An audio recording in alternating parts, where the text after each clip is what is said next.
Welcome into a 2025 Dynasty Rookie Mock Draft, and I just got back from the NFL Combine where I was able to cover the event with media credentials. So we're going to be looking into these player values now that we have official testing numbers. I heard a little about the buzz in Indianapolis, and I'm joined by Drew and Joe, and we'll be diving into the film on top of the advanced stats. In order to make these picks, we look at these players a ton about their traits. So I'll hop right into the 101, and with the 101, I'm going to be taking my personal top player, Tedward McMillan. I thought he didn't really do much at the combine, obviously not testing, but I still thought he slightly improved his stock for me, measured in at 6'4", 219 pounds, which was about 6 pounds heavier than he was listed at on Arizona's website. So that was definitely nice to see. I mean, there's not really much else that you don't already know about Ted McMillan. Broke out as a sophomore with 90 catches, over 1,400 yards, and 10 touchdowns. I mean, he has a ridiculous catch radius. He just reminds me so much of a Drake London, Mike Evans with elite ball skills, goes up and get the ball. And the thing that he does even better than these fantastic players is he is so incredibly fluid. He has, I will go as far as to say, great yak ability, which is just, you would not expect that. You wouldn't think that for a guy that's his size. He does struggle to beat press at times, rounds his routes occasionally as well, so there's definitely a little bit of worry there, but he's a big body receiver, and I've heard a lot of good things about him down at the Combine. He did officially meet with the Patriots, so it's in play for him pairing up with Drake May and getting drafted as high as 4th overall. Yeah, for sure. I think I would have gone with Genty there, but I think it's still a great pick to take Tet. He's got elite potential, and I love that Drake London comp. I think that's a really good comparison. And as someone who owned Drake London in fantasy this past year, I would be really psyched to own Tet in Dynasty Football as well. But no, I think he has ridiculous catch radius, great yards after catch ability for his size. I think he's a great prospect, and I see him dropping down mock drafts more and more. But to me, that just means he can go to a better passing offense right off the bat. So I think he has wide receiver one potential for a team, and I'm excited to see where he goes. Yeah, I think obviously I'm sure it's no secret I've been somebody that's a little bit lower on Tet than most, and I'm going to keep the ball rolling with exactly what Joe was saying. I'm going to take Ashton Genty here. Not going to get cute. I feel bad having no variance, but it's hard to take to pass up on the best running back prospect we've seen since Saquon. He came in, didn't test at the combine. Obviously, I don't think he has a lot left to prove, but he came in at a solid, stocky, 211 pounds, 5'8", great build for running back, compact.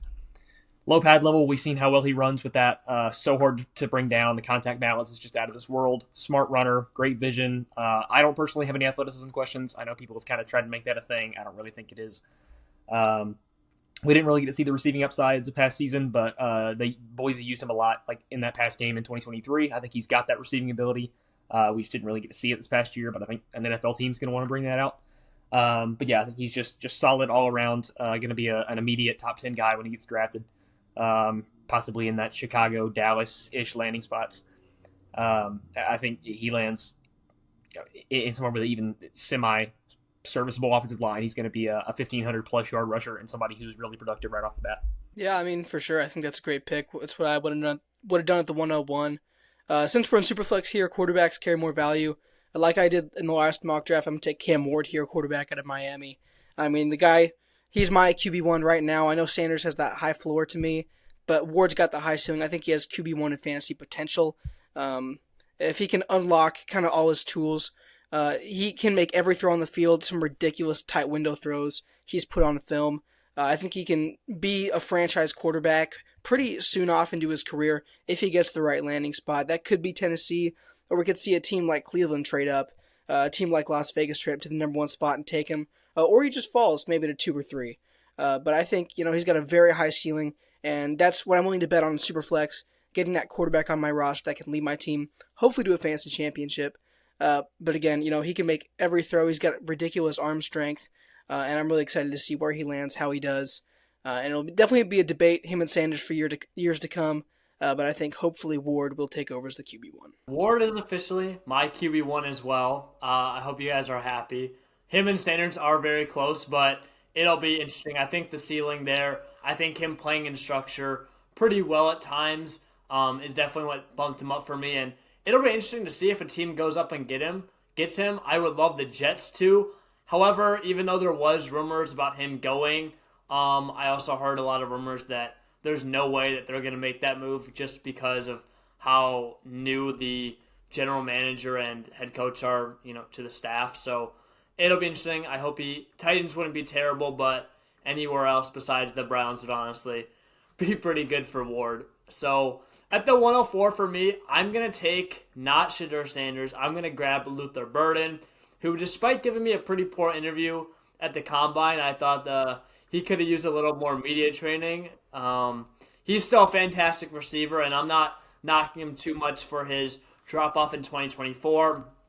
His answer when asked about that at the Combine was essentially along the lines of, my quarterback kind of sucked, and I don't know what our offensive coordinator was doing, using me as a decoy and putting me in the backfield for every play.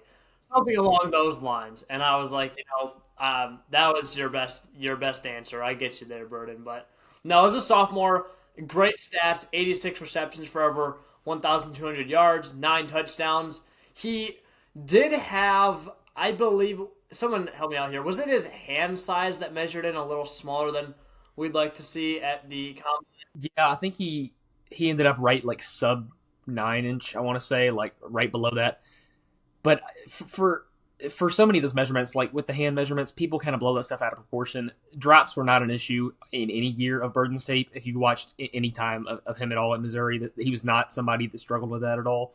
So I think you're kind of making something out of nothing with the hand size issue. I think it's not something that affects him at all. Yeah, no, I agree. That was like the only knock I heard against him at the Combine. But other than that, I thought on film, and even there, he showed really good hands. So I don't think that should be an issue. Very fluid as well. But I think he ran, a 4.41 at the... Yeah. So good 40. Created separation well on tape. I thought his route running was... I don't think it was elite, but I thought it was good. He did struggle to win against press at times. I wouldn't say it's a massive red flag. And his speed, we saw it. It's good, but not, elite in the anywhere in the 4.3s as a slot receiver primarily. So that is one thing to keep an eye out for. But I think Burden's a guy that I really like, and I'm fine taking him over a quarterback that is still going to provide value in Superflex like Shedeur Sanders. And that should tell you a lot. I've been a long-time Burden truther. He's been my wide receiver one throughout this whole process. He's going to be a top 10 player in this whole class on my big board. I love him. I think he came in at a stocky 206, which I think is something that's flown under the radar a lot. He came in pretty heavy and also ran a great 40 time. Had a great gauntlet drill as well, which I put a little bit of stock in.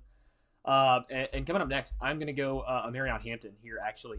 And this is something that, again, I've been with Steve on the Travion Henderson RB2 train throughout this whole process. It's kind of hard to put into words here, but I think Travion Henderson is the second best running back in this class. But as far as fantasy terms go, I'm worried about his durability. He's had some major injury history, and I don't know if he can handle a full RB1 workload, maybe like an Amarion Hampton or a Caleb Johnson can. So I think Amarion Hampton, I feel like, is the safer choice as far as long-time production goes. I think he's going to be a guy that can handle a more, traditional workhorse load rather than maybe somebody like Henderson who's going to be more of a third down back. And Amarion Hampton had an awesome combine. He ran a 4.42. He came in heady. He came in explosive. I thought he was really fluid in the drills. And Hampton, his tape is rock solid. I think he's going to be a first rounder come April. I think he's going to land in a great situation too, maybe like a Vikings in the late first round or a Chargers in the late first round. This is a guy that's an explosive straight line athlete, home run hitter, home run speed, absolute supercharged bowling ball at contact too. You could throw an 18-wheeler at this guy and he's going to stay on his feet. And one thing that should be a knock, again, it's a knock from a technical standpoint about him being uncreative in the open field. He doesn't want to juke guys out, but as a football guy, I kind of love it. I want somebody that wants to look for people to run through. It's awesome to see. Hampton, he's a physical back, a lot of contact balance, sneaky receiving upside, pretty good pass blocker. I think he's a top 5 lock in fantasy, Superflex or single QB. I think he's a great pick there. Yeah, I completely agree. I think if he slips out of the top 5 in Dynasty rookie drafts, something's wrong with your league. He's been my RB2 for a while now. I absolutely love his contact balance. I think he's going to be a workhorse at the next level. He absolutely has 3-down back capabilities and skill set. So I'm really excited to see where he goes. Like you said, he could get a really good landing spot, like LA, like Minnesota, and I think he could absolutely be that workhorse back. I think he has sneaky, elusive ability, and like you said, his hands are pretty good. He has sneaky ability in the receiving game. And continuing with the trend of safe picks, I'm going to go with Emeka Egbuka, wide receiver from Ohio State. I was kind of between three players here, and these guys are constantly shifting in my rankings who I'm taking over each other. It's Tyler Warren, Caleb Johnson, and Emeka Egbuka. I've taken the other two a couple more times, so I figured I'd take time to talk about Egbuka here, who I actually watched a bit of film on recently. And something that jumps off the tape is his surprising athleticism to me. Obviously, he's a slot guy, but his speed really jumped out. I think he's a great route runner. I think he could be that kind of that quarterback's best friend, a security blanket type receiver out of the slot. And also, you're getting a guy that's probably going to go in the mid-teens to 20s. So he could go off to that really good situation right away and step in and be the wide receiver 1B/wide receiver 2. But I think he has a really complete skill set. I think he's a good route runner. He's a solid athlete. I think he's good after the catch. I think he, tracks the ball well downfield. So I think you're getting a really complete player with a really high floor that can be a really good wide receiver in the league for years to come. Yeah, no, for sure. I think that's a good pick as well. I've been a big fan of Egbuka for a while now, and going back to that Hampton pick, I still do have Trevion Henderson as my RB2, who I'm going to take here at the 107, but I now have both of them ranked in the top 5 for my Superflex rookie rankings. Hampton was, I believe, like 6 or 7, but he's definitely jumped up to 5 now for me. He's a lock there. And Henderson, I thought, had a pretty good combine as well. If he kind of disappointed, I think there would have been a real chance for Hampton to jump him in my rankings, but 9.45 RAS didn't measure in, amazing. He was 5'10", 202 pounds, so I don't think it was unbelievably bad or, great either, kind of what we expected. But his 40 was really good, 4.43, 10-yard split of 1.56, vertical of 38.5, and broad jump 10.8 inches. All of these were in the green, giving him a 9.45 overall RAS. I definitely get the concerns about his injuries and durability.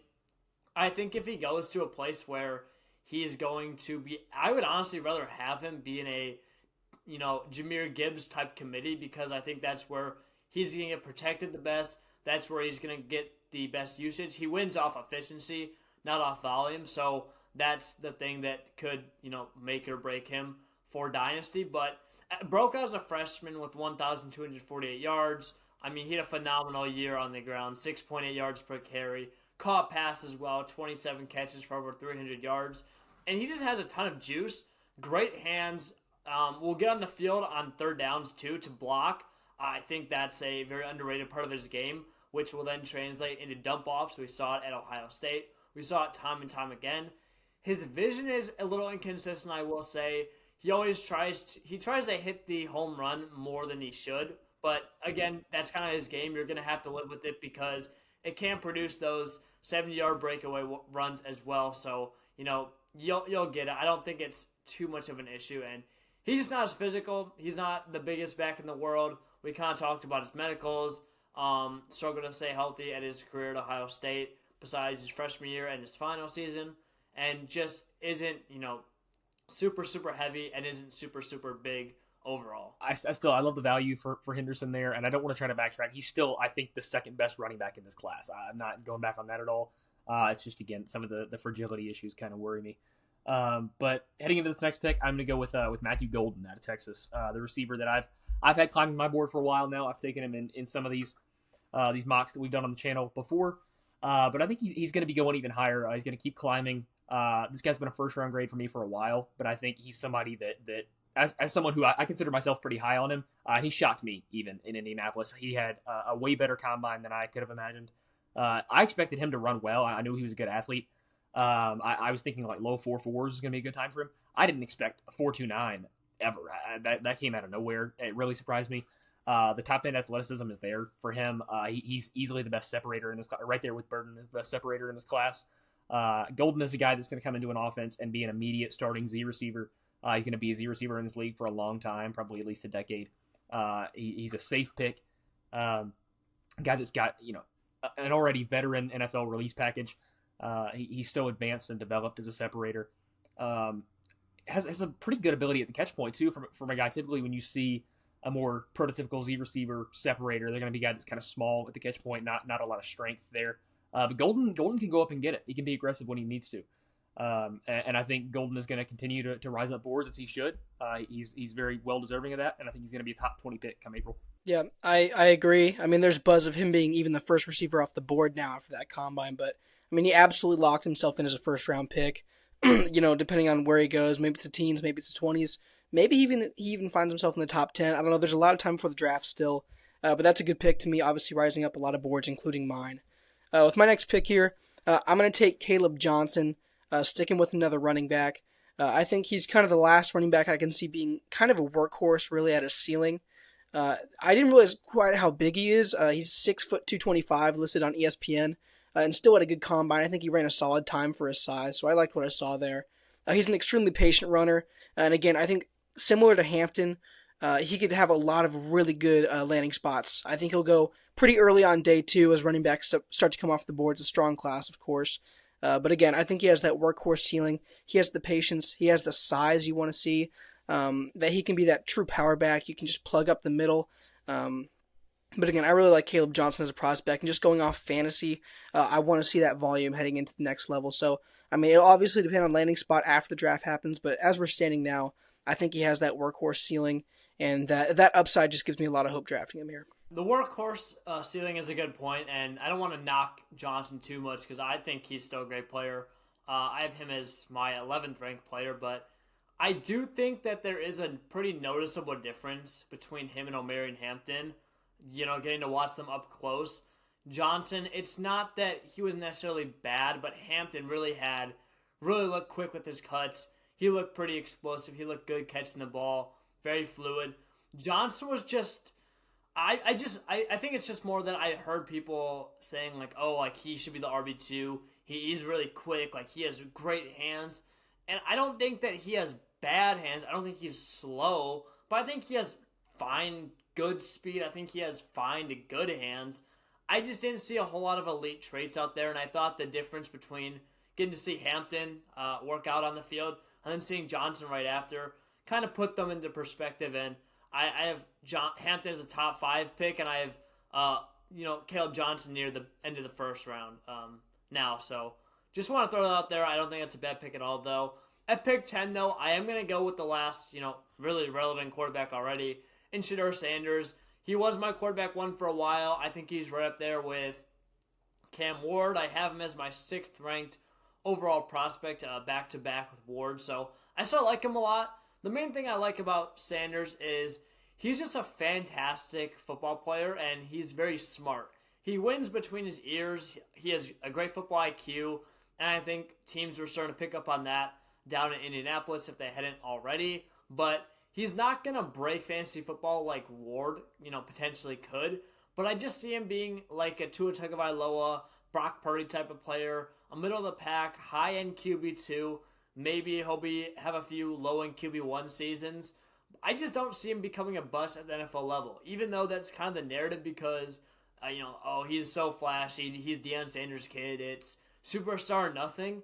I think that's actually, further than the truth. I don't really see him becoming a bad NFL player. And in a Superflex league, when it's always a great idea to have a foundational, quarterback 2, quarterback 1, I think Sanders just provides you so much value in that part. The arm strength, that's not amazing, so you don't love to see that. But I think overall has a good, smooth, accurate motion. He can pick you apart from the pocket.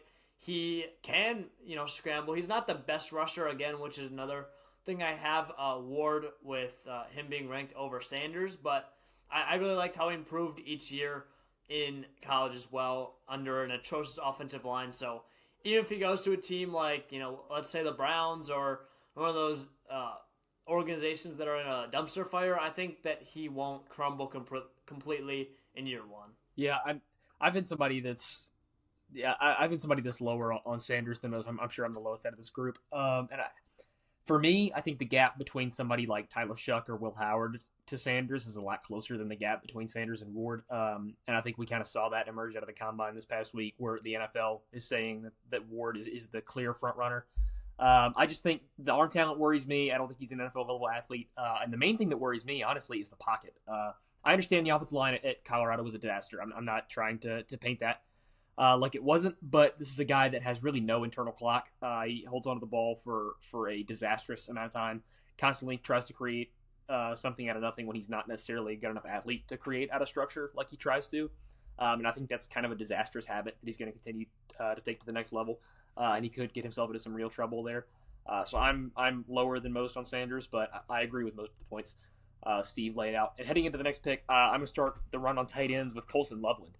And this is something that it's weird. He was one of my bigger risers as somebody who didn't actually even test at the combine because for me, I'm a huge separation purist. If you can separate, I'm going to like you, which is why I've loved Colson Loveland throughout this whole process. The main thing holding me back was that he looked really small on tape. Michigan had him listed at 245. I thought he was closer to like 225. He looked really light to me. He came in at a whopping 248 at the combine. He came in heavier than Michigan had him listed at. Which is huge to me. I think this is a guy that is a way better blocker than he gets credit for. He's going to be serviceable at the next level. He's the most polished route runner that I've ever watched as a tight end prospect. Great athlete. He's going to run really well at his pro day, whenever that is. I'm not actually sure what Michigan's is. But I think this is a guy that's going to go in the top 20 now with that weight measurement that we have. He's deserving of it. He's going to come in and be a starting tight end on day one, contributor in the pass game. He's going to get a lot of targets because he just gets open. He's got a nose for the football. Pretty good after the catch as well, too. That's something that people don't really talk about with him. But he's got some yak ability. And I think he's now my tight end one right over Tyler Warren, which is nothing against Warren. I still love Tyler Warren. It's just that I like Loveland a little bit more. I think that's a good pick. Loveland's a guy I didn't get the chance to watch until more recently, but I really like what I saw on tape, obviously. Really polished route runner, like you said. He can run like receiver-like routes. So I'm impressed with him. The gap for me between Tyler Warren and Loveland is shrinking. I still have Warren as my tight end one, and that's who I'm going to go with here. Out of Penn State. Obviously, I think his versatility is one of his best qualities, and he's a good blocking receiver, and I don't think he's ever going to leave the field when he gets on an NFL offense. I also think there's a chance he gets drafted with the top 10 pick, and that draft capital invested is kind of a big quality to me. I think I don't know if you can really say anybody is a franchise tight end, but he's going to get that type of treatment similar to how Bowers did because he was drafted so high. He's going to be an offensive centerpiece, I think, for a long time. But again, I'm impressed by a lot of qualities in his game. I think he's a solid separator, probably not as good as Loveland, but good enough to be a really productive receiver at the next level, and obviously a very good blocker as well. So that versatility, I think, will appeal to an NFL team and in turn allow him to become a better fantasy asset. And I think maybe you're right. Maybe Loveland is a better fantasy asset out of the gate because of his receiving ability. But I think that overall football player ability will slowly transition into that fantasy ability when he becomes that number one guy, maybe on the team even, as we see him develop over time. But I hope he goes to my Colts. Right here you can see the hat. I think he's a big need for us, but we'll see where the draft shakes out. But Tyler Warren's my pick here. For sure. I got a few talking points on that. I'll start with Warren first, and I think the points that you brought up is totally fair. What Drew said about just the blocking is kind of my concern as well. I think that he'll be a great pick for your Colts if you decide to take him. He did officially meet with them down in Indy as well, so there's a good chance that'll happen. But when I actually got to talk to him, about his catching the ball versus run blocking, he said, whether it's catching 15 passes a game or 100 run blocks, I'm going to be happy either way. And I think that kind of just speaks to his volume. He's not a guy that necessarily needs to be used as a pure receiver at the NFL level. Sure, that is going to help him get on the field, but I wouldn't be shocked if he just isn't ever that alpha dominant target earner like a guy like Colson Loveland is, because they just don't need him to be. He just offers so much value as a run blocker that he honestly might be a little so good at it for his own good, in terms of Dynasty Fantasy Football. So that's why I have him as my tight end 3, but I felt like I had to make a public announcement here. My tight end 2 is now officially Harold Fannin, meaning Colson Loveland is my tight end 1. I know it seemed like I was head over heels about Fannin and everyone else. I mean, he's always been neck and neck with Loveland. I loved him as well. and of course close with Tyler Warren. He was just a little slower than I expected. Loveland really, really impressed me again. Getting to see him up close in person. You talked about the weight too. That really shocked me as well. I thought he was going to come in a little smaller. So Loveland is a guy I'm all in on. Still like Fannin, but not going to take him here because Quinshon Judkins is my pick at 13. And I thought he had a really good combine. He was a guy where I thought it was kind of tough to gauge him on tape. I never really bought into he's such a slow back, but I definitely thought that he was going to be on the slower time in his 40. Really good 40 time, in my opinion, with a 4.48, measuring in at, I believe it was 6 foot, 221 pounds, to give him a 9.88 RAS. I mean, that is just fantastic. Good 10-yard split as well. Fantastic vertical and broad jump as well. Those are both in the green, so he looked like a really good athlete, and I'm kind of starting to think that it was just more, he wasn't really asked to do too many twitchy athletic things because they had Travion Henderson. It was a very, very specialized role with both of them being great at what they do. There's also a lot to like about Judkins from a trait and stats perspective. Broke out as a freshman at Ole Miss. I think everyone's aware of that. 1,500 yards, 16 touchdowns, and he's a great goal line back. He has fine, pretty decent hands, so I think there's definitely 3-down capability there. Very good contact balance as well, and he'll run a guy over. He's pretty good in open space. Just doesn't have elite burst. He's not a very consistent pass catcher and isn't a very plus receiver with, average to met long speed. But I thought the 40 time jumped him up my rankings, and he is now officially just over Harold Fannin for me. Yeah, I've been somebody that's been lower on Judkins historically too. He impressed me at the combine. I thought he was going to be a high 4.5s guy. 4.48 was a great time for him. He came in a lot quicker and twitchier than I expected. I still have worries about his vision. I don't know if there's really long-term RB1 upside, like he's going to be a lead back in a room. But I think he can be a really solid, like as far as role comparisons go, like Joe said, David Montgomery being that short yardage power back, maybe a guy who eats up carries at the goal line, and could be a starter eventually.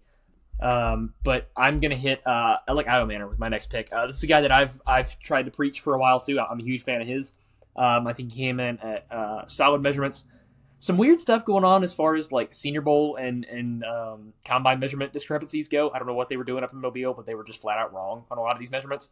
So Iron Manor had some weird discrepancies there, but he came in solid height and arm length and weight and stuff. Ran a 4.44, which is a really, really good time. I thought he was a 4.5s guy on tape. He came in a lot twitchier and faster than I expected. But what I like so much about Iron Manor is a guy. He's a traditional X, prototypical frame for an X receiver, but he's a great separator. He's one of the best separators and route runners that I've watched in this class. He has no issues getting off press. He's a guy that's a pretty nuanced and advanced route runner. He understands leverages. At his size, he's a good athlete for his size. He knows how to use his body at the catch point, knows how to use his length to kind of box guys out. At high point there, I'd like to see the hands get a little bit better. I think for a guy who's going to be labeled as that X, possession type receiver, I don't really like that term, but just for simplicity's sake, I think if you're going to be in that kind of role, I'd like to see him get more consistent. I think there may be a little bit more drop issues than ability related, or focus drops than ability related. So I don't know if it's going to be a long-term problem, but they're there. It's something to note. But I think Io Manor came in and answered a lot of athleticism questions. I think paired with his frame and his separation ability, he should be an early second-round pick. I love Io Manor. Yeah, I think that's a good pick there. Going off of someone who I think is a bit similar in style, I'm going to go with Jaden Higgins here, wide receiver for Iowa State, who I think was one of the winners of the Combine this weekend. He ran a 4.47 40-yard dash, which really impressed me, especially at his size. I think he's like 6'1", 214 or something like that. But my comp for him is kind of a faster, more explosive Michael Pittman Jr. I think he can be kind of that guy who knows how to box out, like you said with Io Manor, knows how to box out, use his body. He can be that physical presence, but he can also win over the middle of the field, and as he showed at the Senior Bowl even, win down the field. So I think he can be a solid wide receiver 1 or a really good wide receiver 2 for an NFL team. I think he'll go in the second round in the actual NFL draft, and I think he's worth a second-round pick in Dynasty rookie drafts as well. Just a high-floor prospect that I've liked for a while that I think will have some good production at the NFL level and really boosted his stock at the Combine this week. Yeah, and he put up a 9.87 RAS too, which is absurd. Jaden Higgins had a great combine. Shout out at MathBomb on Twitter, by the way. Kent does so much great work around this time of year. His relative athletic scores. But yeah, he had a 9.87 unofficial, which is unreal for him. No, I love that pick. Higgins was a guy that really impressed me at the Senior Bowl. Took another step. I was really surprised by his 40. Again, I thought that he had a chance to run well, and he looked pretty fast on film, but even that was a little higher than what I thought. So at pick 16, I'm going to go with Travis Hunter. There was, the interviews there, head coach. The Titans, I believe, or it was one other team, said they view him as a Callahan said he views him as a cornerback, but the Browns said they view him as a wide receiver first, so I think that's kind of interesting. That said, though, we don't really know, anything else too definitive, and it's tough to judge him and talk too much and speculate because until we get him officially drafted and get to hear more about that, we're not really going to know. I think at this point, though, keeping everything in mind, he should be in the mid-second round with all these question marks on it because his ceiling is unbelievable. He had 92 receptions, over 1,100 yards, and 14 touchdowns as a junior in winning the Biletnikoff. Elite athlete, great yak ability, and just has unbelievable hands and ball tracking. Definitely needs a little bit more polish in his game, specifically route running. And he's also not the biggest either. He measured in at 6 foot 188, which isn't bad, but he kind of is I'd say a little bit more. He's like a Devonta Smith in my opinion, but just way better in his tracking, and I think he's a even better athlete than Smith was. So I think he could be a dominant receiver. It's just a question of will he play in the NFL. I've kind of flipped back and forth on the Travis Hunter debate because I see him as a corner. I think he's a great corner. He's a corner. He's the number 2 player on my big board in this whole draft class. But I have a hard time seeing him actually get a big enough workload at receiver for me to justify a draft pick on him. But the value here is awesome. If he does end up with a team that views him as a receiver, he would be my wide receiver 2 in this class. So I think getting him here is great value. And I'm going to go back to running back because I haven't hit that in a while with Damian Martinez. This is a guy that, again, we talked about him in our Senior Bowl video. A guy that really doesn't get enough love. I think he came in at 217 and ran a 4.51, which when I watch him on tape, I was thinking like a low 4.6, high 4.5 guy. I thought he came in and had a great time. 4.51. He's a better athlete than you'd expect in a big frame. And my goodness, you talk about contact balance. This guy is a powerful damn runner. Knows how to run low, knows how to run behind his pads. Great compact frame. The top end athleticism is not really there. I don't know if he's going to be a home run type guy. But this is somebody that's going to come in and excel in a power back role. He has great eyes. He's a patient runner. Like I said, the contact balance is awesome. He can be elusive in the open field too. He's a little bit more creative than he gets credit for. Just getting labeled as a pure power back guy, but he can be elusive in the open field. We have, again, kind of similar with Caleb Johnson, where you didn't really get to see him get used in the receiving game in college, but I think he might have that. There's no reason to say he can't because we haven't really seen him get a chance to. Maybe a little bit in Mobile, but I think he might actually have that receiving upside if he gets in an offense in the NFL. It's going to want to use him there. But I think he's a good enough runner. He's the RB5 in this class for me. So I think that's great value. Get him in the second round here. Yeah, no, that's good value. I agree. With my next pick, I'm going with another one of these high floor receivers. I'm going to go with Jack Bech out of TCU. Not a bad week at the Combine, but I don't want to forget his stellar week at the Senior Bowl. Obviously won the MVP there. But I mean, you watch the practices, you watch the one-on-one drills, can win at every level of the field, has ridiculously strong hands. I think he can be, that really safe and secure receiver for an NFL team that can rack up a ton of targets and receptions. But I think, he's a really high floor prospect, similar to Egbuka and Higgins, who I've already taken. I think he has really good ball skills. I think, he can climb the ladder. I think he's a good athlete, obviously ridiculously strong as well. So he checks off a lot of boxes. I think he's a really well-rounded player. And I'm a big fan of his. Obviously, he's had decent production at TCU, and I think he can sneak his way up into the second round of the NFL draft. So I think he's absolutely worth maybe a mid to late second round pick in rookie drafts. Obviously, with a decently high ceiling and a really high floor.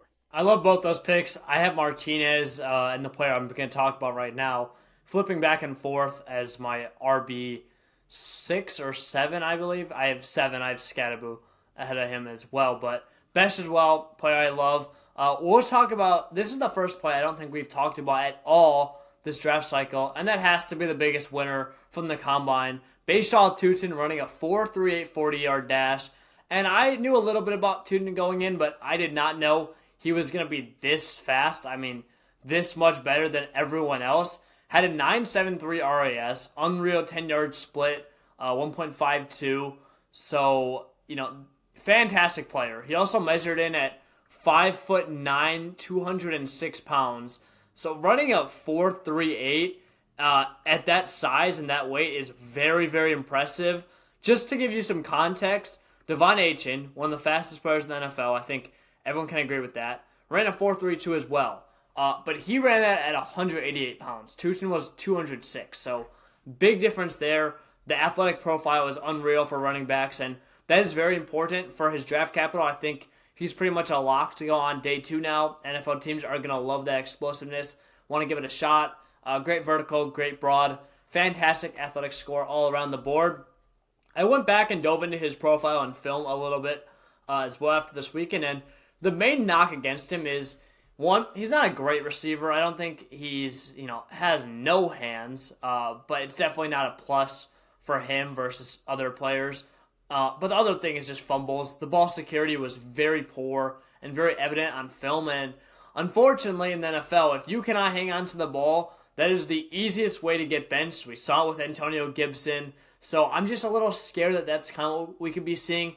A guy that's super explosive, a guy that can make big plays, but if he coughs it up like that at the NFL level, he's not going to have a role for a team. So Tootin's a guy that I think has to be in your top 20 now, just based on the RAS, based on the projected draft capital, because of the upside that he can give you, especially with his size and profile. But there are some concerns before we get way too ahead of ourselves and start putting him in the first round.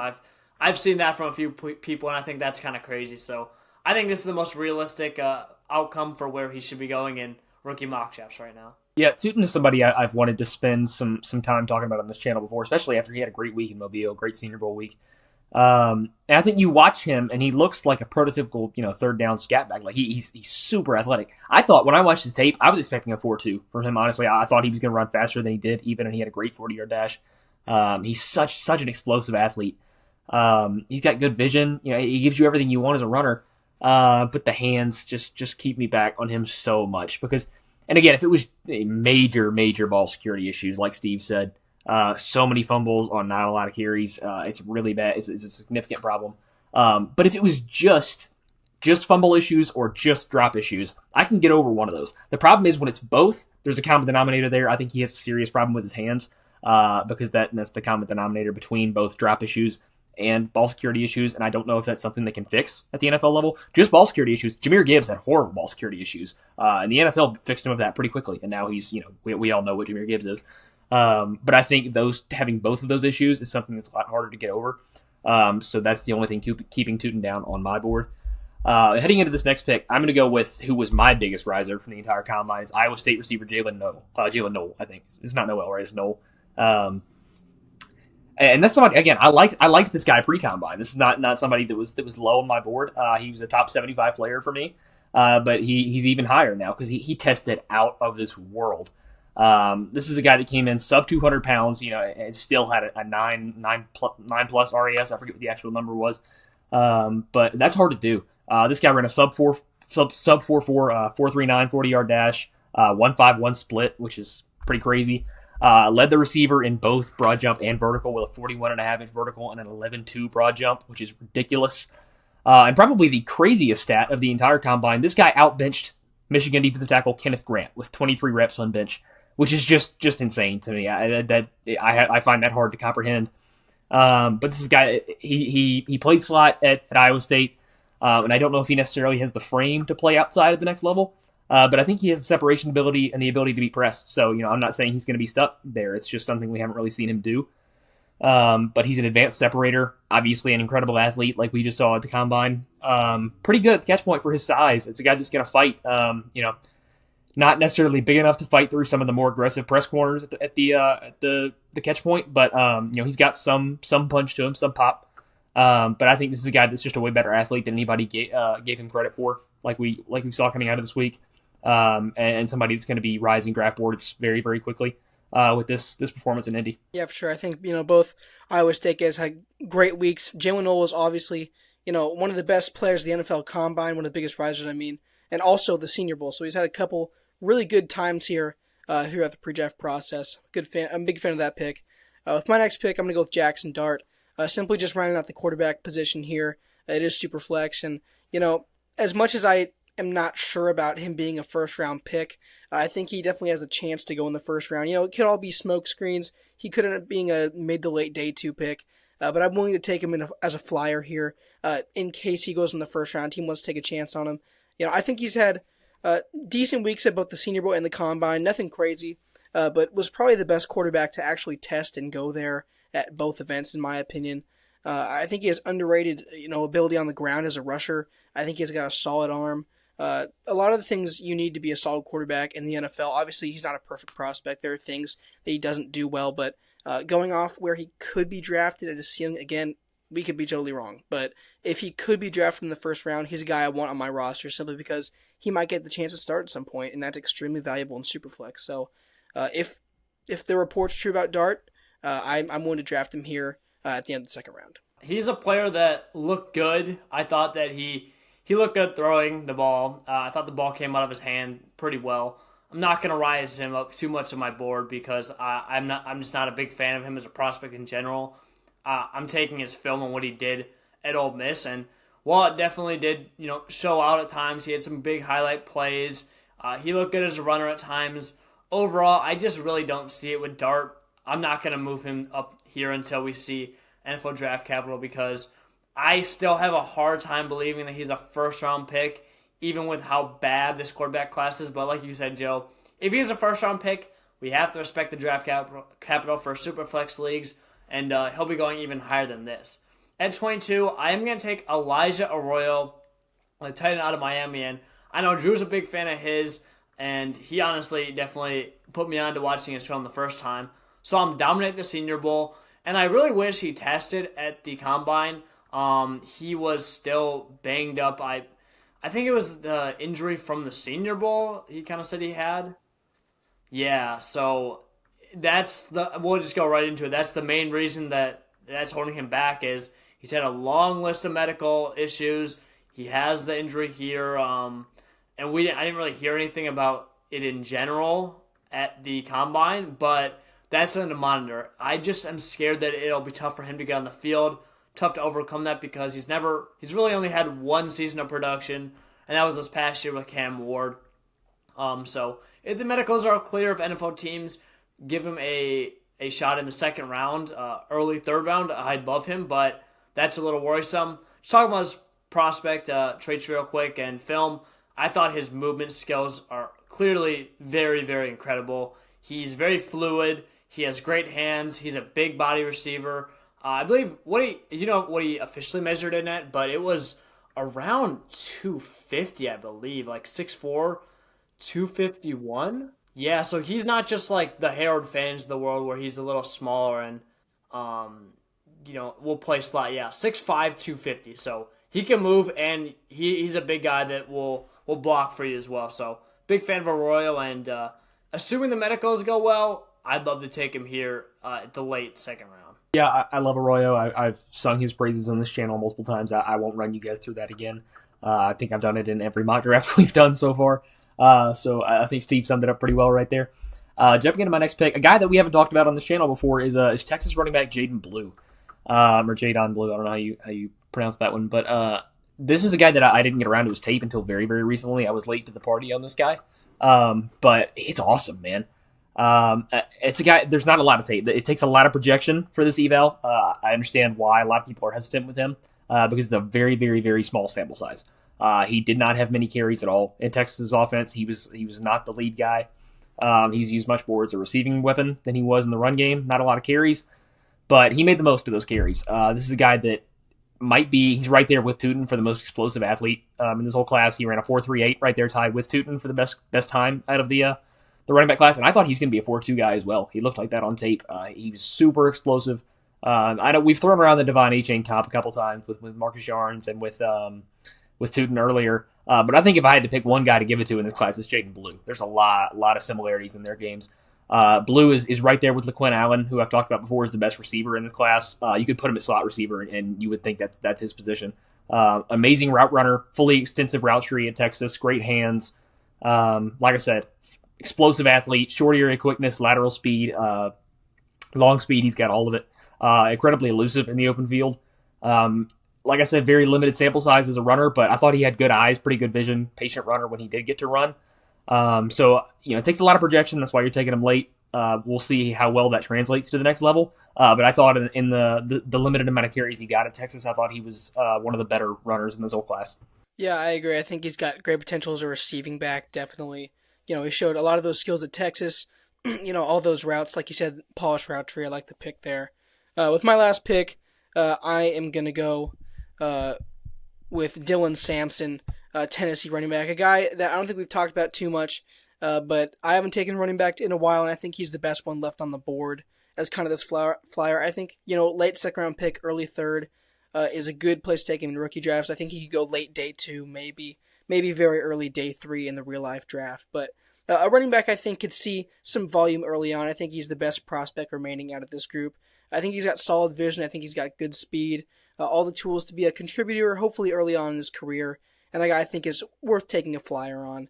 But again, I think he's got good instincts as well, so could be a good complementary back that maybe could work into some more volume at the next level. But I'm a fan of his. Obviously, he's not my top 5 running backs or anything, but just the best one available, and I haven't taken running back in a while, so I thought I might as well take a swing at one here, but that's my last pick there. Yeah, I'd love to touch on Sampson really quickly as well, because this is a guy that he was a track star in high school. Like, this guy had top of the country numbers running track and field. This is a super explosive athlete, and I don't think all of that translated. I don't think he quite has the football speed that he did on the track field. But he's an explosive athlete. I think he would have had a great time with sub 4.4 if he'd gotten to run. I know he was dealing with an ankle or a foot injury, so he didn't run in Indy. But the one thing that keeps me back on him, because he is such an explosive athlete, the eyes and the vision are the one thing that keeps me back with him, because that Tennessee offense is probably the best in the whole country at getting defenses spread out. It's going to give running backs the best opportunity to read those lanes. It's going to give you clear, concise lanes to read. And I think it was something he kind of panicked. His eyes were too quick to get off the point of attack. And then sometimes he'd flip to the complete other side and he would never leave his point of attack, and he'd just run straight into the defense. So I think if you can kind of stash him somewhere and develop those eyes, he's got a top end athlete, a really high ceiling. But I think he's a really raw guy, and I think this is a good place to take a chance on him. I wish he ran the 40 because I think he would have lit it up. I think you talked about, I heard as well down there that he was dealing with some minor injuries. Didn't want to give it a run when he wasn't 100%, but good way to end out the mock draft. It was nice talking about Blue, who I'm a big fan of, and Sampson. I think he was interesting as well, and I like him a bit too, so nice to get some new names in there. If you guys did enjoy the video, drop a like, comment, subscribe, and let us know if you want to see a deeper mock draft. We are, with getting more about these prospects, we want to do a 3-round mock draft in the near future. We've only done 2 rounds so far, so let us know in the comments if you want that below. Let us know what you thought of the 2-round mock draft today. I thought it was a super good exercise, and good to see where guys like Basal Tutin, Jaden Blue, and all those prospects ended up landing following their NFL Combine production. But again, if you enjoyed the video, appreciate having you guys on. Like, comment, subscribe, and I'll see you guys in the next one.